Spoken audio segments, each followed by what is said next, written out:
সম্মানিত সুধী, দেখতেই পাচ্ছেন আমুয়ার রোগী, তাই তো? আমুয়া বাড়ি দূরত্ব কোনো বিষয় নয়, মূল বিষয় হলো টাকা বাইর করো নাও। মূল বিষয় হলো সঠিক চিকিৎসা যেখানে পাবো আমরা সেখানেই যাব। যেমন কালকের বরিশাল গেছিলাম, লিফটে বসে দেখি একটা রুগী দুই হাত দিয়ে চেপে ধরা। রোগী বলতেছে, অমুক সেনাবাহিনী তুমি আমাকে নিলে না, তোমার খবর আছে। না, এত মেমোরি হট হয়ে গেছে ওনার, সেনাবাহিনী তো কিছু না তো বুয়া।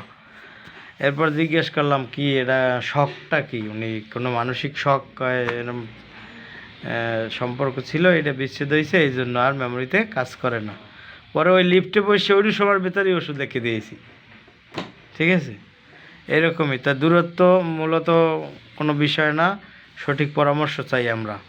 টাকার শেষ নাই, টাকা কাগজের চেয়ে এখন মূল্য কমছে, কাগজের মূল্য তার চেয়ে বেশি। ওই ময়লা থুতুর ভিতরে ওষুধের প্যাকেটের খোসা ফালানো থাকে, ওইগুলা যে কদর করে তুলে নিয়ে বাসায় নিয়ে আবার চামচ তৈরি করে ঝালমুড়ি খাবার। আমরা সেই ঝালমুড়ি খাই, যদিও আমি খাই না, কিন্তু টাকার চেয়ে কদর দেখলাম ওই টিস্যুর ময়লা আবর্জনার। আমরা জাতে তো বাঙালি, তাই। এখন আরও একটা কথা বলে রাখি, ওর এই শাশুড়িকে প্রথম দেখি ব্যথা ব্যথা ব্যথা ব্যথা আর অটিজম, যত বড় জটিল কেস হোক বা গ্যাস্ট্রিক আলসার হোক, এ জায়গায় আসলে ভালো হয়। যার প্রমাণ এই ছেলেটিও দিতে পারে, যা আসলে ভালো হয়, আসলে ভালো চিকিৎসা পাওয়া যায়। ভালোই বলে যে উঠে বসতে পারতো না, 4-5 দিনের ভিতরেই ভালো। তাই তো ওর মাকে নিয়ে এসেছে আবার।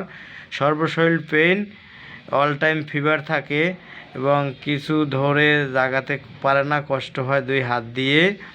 এরপরে বারবার উঠতে বসতে হয় এরকম। আবার হেড পেইন হয় অতিরিক্ত যদি গরম লাগে, মাথায় রোদ লাগে না, রোদে মাথা ধরে না, এমনিই মাথা ধরে, এমনিই মাথা ধরা থাকে, কারণ ওনার সাইনাস প্রবলেম আছে। হ্যাঁ, দীর্ঘদিন ঠান্ডা ক্যারি করলে সাইনাস প্রবলেম অটো দেখা দেয়। এরপর chilly, very very chilly patient, mind শান্ত। আবার হট হলে খবর আছে, কারণ ডিপ্রেশন আছে তো, মানসিক টাকা পয়সা নিয়ে। এরপর desire to vegetable, sweet, salt, egg, milk, bread. এরপর হলো hot food, aggravation, meat, fish. এরপর সাওয়ার বিটার, কখনো তিতা কখনো কষ, মুখে স্বাদ হয় আর কি।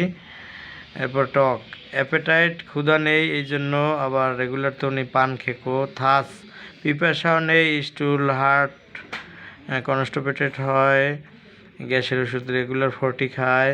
এবার urine abscess and burning and offensive, irregular drop pass হয়, অ্যাগ্রাভেট নেই।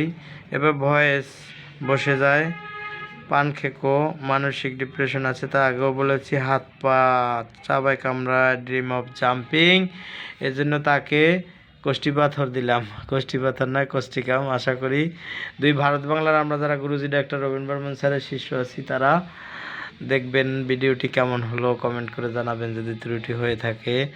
আর সাথেও কাছেও রুগী আছে এখানে বসা, ওরা পলিপাস, পলিপাস বলতে এই নয় যে নাকে অ্যাসিড দিয়ে চিকিৎসা করি, তা নয়।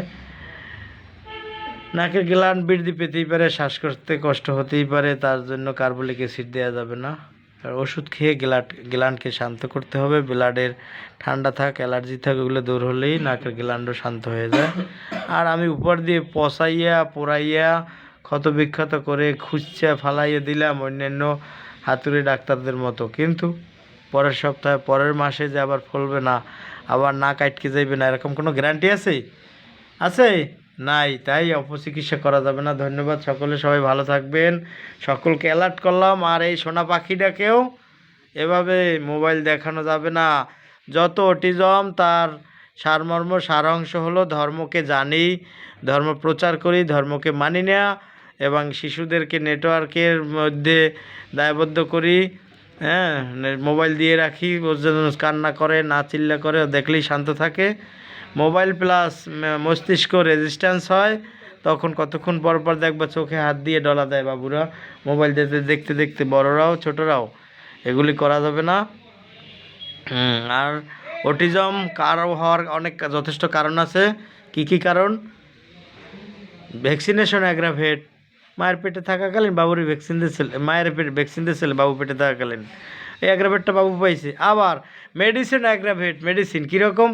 বাবা খেজুর তলায় গামছা লেসে পড়ে আছে, পলিথিনে ভাত খায় প্রবাসে গিয়া, এদিকে প্রবাসীর বউ তো আর মন মানে না, বন্ধুর সাথে অটোতে যেতে হবে অথবা হুন্ডায়, একটু গা ঘষাঘষি করে ডাক্তারটা মানে শিশু বিশেষজ্ঞর কাছে না গেলে কি নয়, শিশুটারে নয় ফার্মেসি বন্ধুর কাছে, এভাবে করতে করতে 9-6 যখন বিভিন্ন কোম্পানির মিশ্র পেথি কেমিক্যাল দেহে পড়ে, তখন রেজিস্ট্যান্স এমন একটা পর্যায়ে গিয়ে দাঁড়ায়, অটিজমের ঘানি টানে, তখন এসে দাঁড়ায়। তপনবাবু এখন কি করা যায়?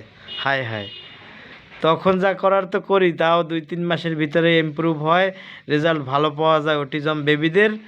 কিন্তু তার বিনিময়ে আমাকে যা করে তো তা আমার অ্যাসিস্ট্যান্টই জানে, কারণ এরা যে বড় স্বার্থপর বাঙালি, মায়ের গর্ভে জন্ম আমার, সবাই যা আমিও তা, তার চেয়ে আমি একটু ব্যতিক্রম থাকার চেষ্টা ও সবাইকে ভালো ব্যতিক্রম রাখার চেষ্টা চালিয়ে যাচ্ছি। মরে গেলে হয়তো এই ভিডিওগুলি থেকে যাবে, এই জন্য রেখে দিলাম, তাই তো। ভালো থাকবেন সকলে, সকলের জন্য শুভকামনা রইল। আর আমার মায়েকে কোষ্ঠী কাম বানিয়ে দাও।